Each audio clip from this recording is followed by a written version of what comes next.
Big surprise, पूरा video देखें और पाएं फ्री कॉइन्स एंड सुनिए सीक्रेट अमीरजादा के फुल एपिसोड्स। एक करोड़पति दामाद होने के बावजूद आहान को क्यों सहनी पड़ती थी बेइज्जती?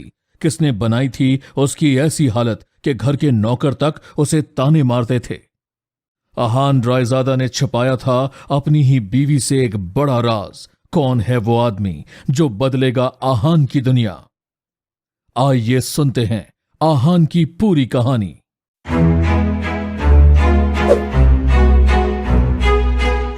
आहान रायजादा ऐसा वजनदार नाम मानो इंडिया के टॉप बिजनेसमैन फैमिलीज में से किसी एक का वारिस हो।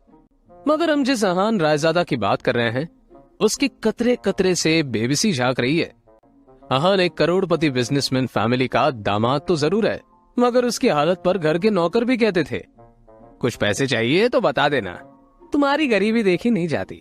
कहने को तो आहान जैसे रिच फैमिली के दामाद सड़कों पर महंगी कार दौड़ाते थे, महंगे क्लब्स में जाते थे, मगर आहान की लाइफ में 3 चीजें आम थी।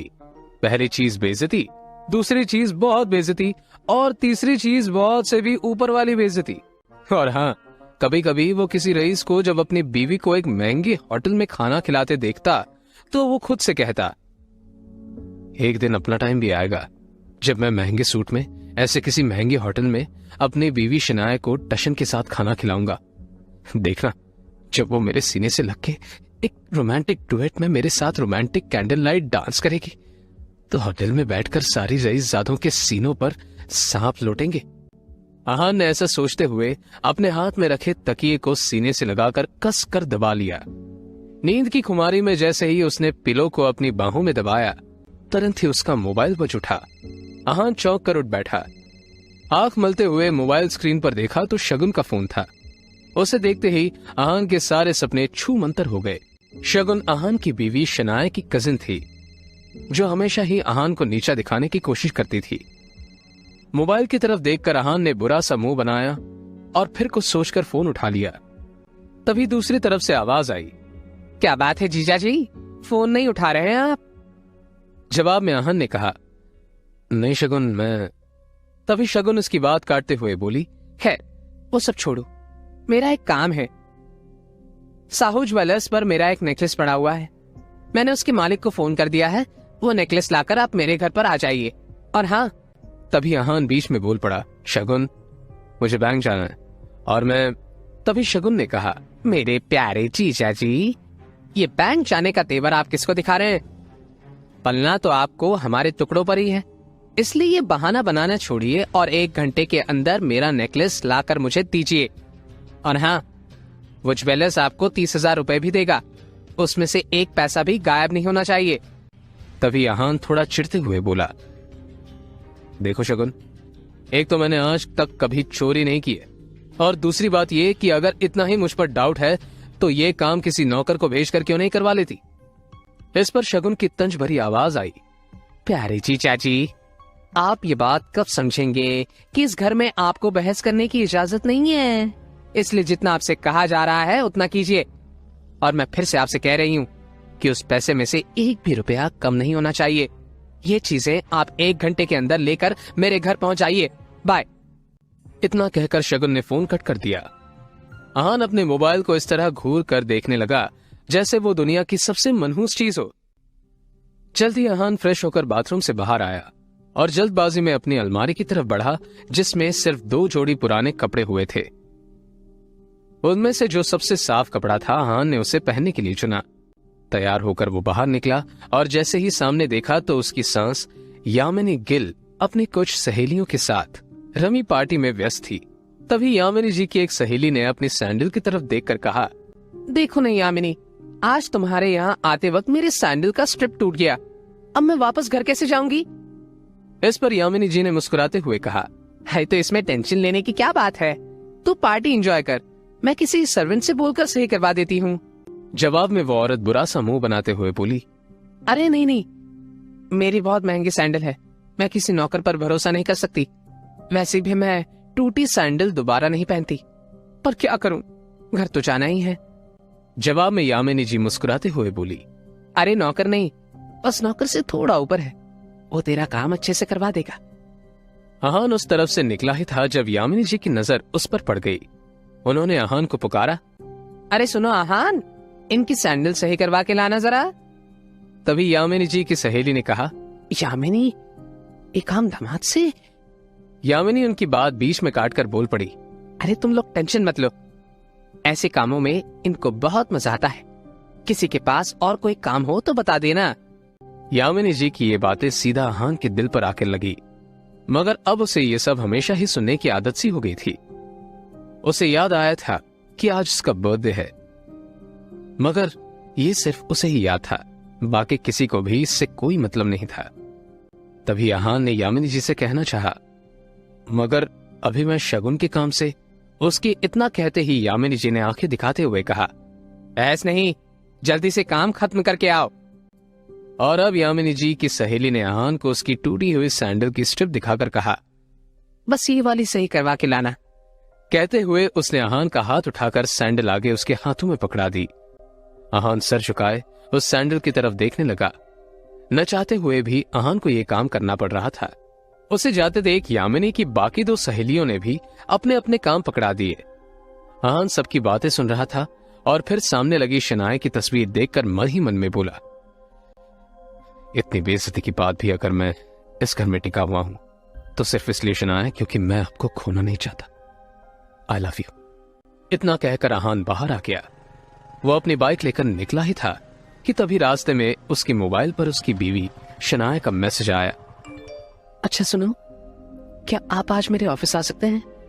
ये मैसेज पढ़ते ही आहान के होठों पर एक स्माइल आ गई और उसके पूरे दिन की टेंशन जैसे गायब हो गई। आज पहली बार शनाए ने उसे ऑफिस बुलाया था। एक वही तो थी उसकी जिंदगी में जिसकी मुस्कुराहट देखकर वो खुद को जिंदा रखता था। शनाए का चेहरा देखे बिना आहान को चैन नहीं आता था और उसके बस में होता तो शनाए की हर एक खुशी के लिए खुद को लाखों बार कुर्बान कर देता। वो मैसेज पढ़ते हुए आहान मुस्कुराकर बोला, आज पहली बार आपने मुझे ऑफिस बुलाया शनाए। मुझे पता था मेरा बर्थडे किसी और को याद होना हो मगर आपको जरूर याद रहेगा, इसलिए आपने मुझे बुलाया है। मैं भी बड़ी बेसब्री से आपके सरप्राइज गिफ्ट का वेट कर रहा हूं। इतना सोचकर आहान ने बाइक स्टार्ट की और अब गिल कंस्ट्रक्शन के ऑफिस की तरफ निकल पड़ा। रास्ते में आहान को एक फूलों की दुकान दिखी।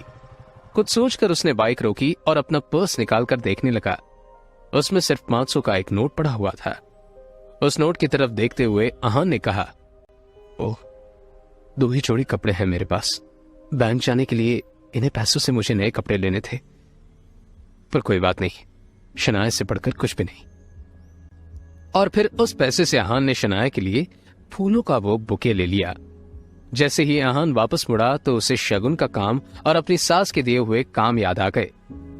उसने एक नजर घूर कर उस सैंडल की तरफ देखा और कहा, माफ करना डियर आंटीज एंड सासुमा, आपके चरणों को प्रणाम, मगर शनाए से बढ़कर मेरे लिए कुछ भी नहीं। थोड़ा सा सुन ही लेंगे आपसे। इतना कहकर आहान ने वो सैंडल उठाया और पास की झाड़ियों में फेंक दिया।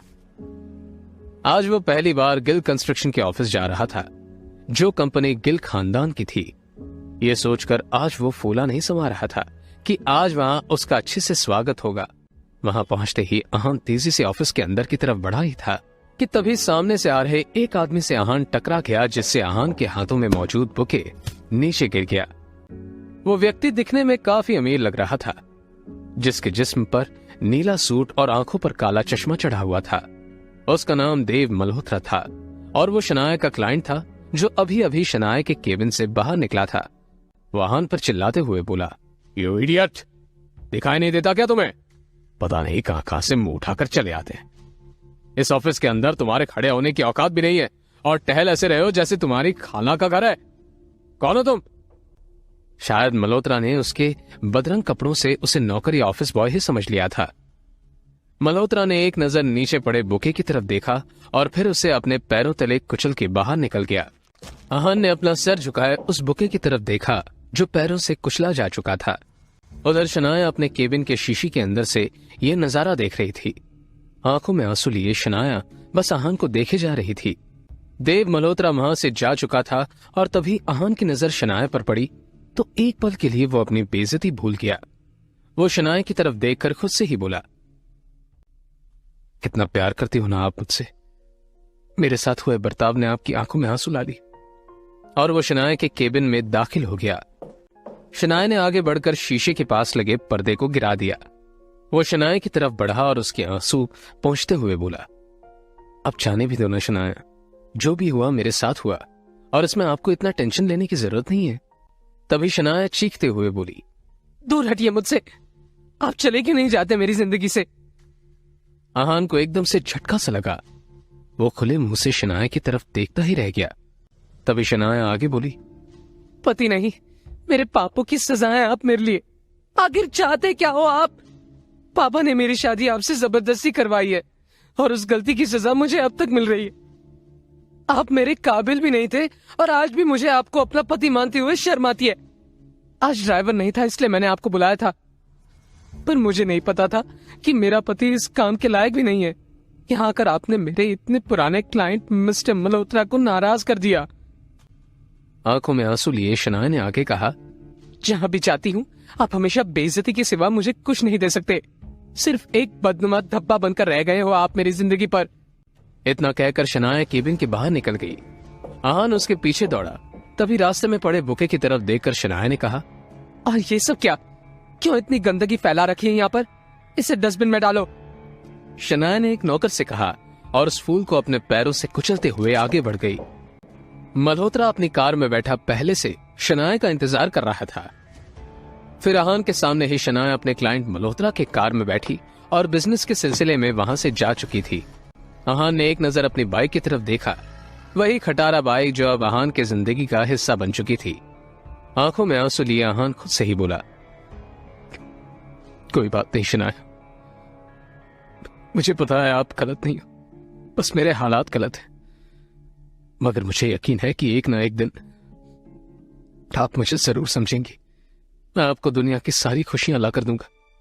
आप सिर्फ मेरी हो और इस बात का एहसास होगा आपको। कहते हुए वो अपनी बाइक पर जा बैठा। तभी आहान के सामने एक बड़ी और महंगी लग्जरी काले रंग की कार आकर रुकी, जिसमें से एक अधेड़ उम्र का शख्स बाहर निकला। आहान उसे देखते ही चौंक गया, क्योंकि उसके यहां आने की उम्मीद आहान को बिल्कुल नहीं थी। वो आदमी आहान के सामने आकर बोला, यंग मास्टर, एशिया के सबसे अमीर कंपनी और रायजादा ग्रुप के अरबों रुपए का बिजनेस एम्पायर आपका इंतजार कर रहा है। वक्त आ गया है कि आप अपना बिजनेस संभालें। आखिर कौन है ये आदमी? आहान के साथ शनाया के इस बर्ताव का कारण क्या है? क्या है आहान की कहानी? जानने के लिए बने रहिए इस कहानी के साथ सिर्फ और सिर्फ पॉकेट एफएम ऐप पर। अगर आहान इतना पैसे वाला है तो वो इतनी बेइज्जती क्यों सहन कर रहा था? अपनी किस्मत बदलने वाले इस ऑफर को कहीं आहान शनाया के लिए छोड़ तो नहीं देगा? जिस आदमी के साथ शनाया कार में गई वो सिर्फ क्लाइंट था या कुछ और? सीक्रेट अमीर ज़ादा के अगले एपिसोड में इस सब का खुलासा होगा। डिस्क्रिप्शन और पिंड कमेंट में दी गई लिंक पे क्लिक कीजिए और आपको मिलेंगे पॉकेट एफएम के फ्री कॉइन्स। Download now.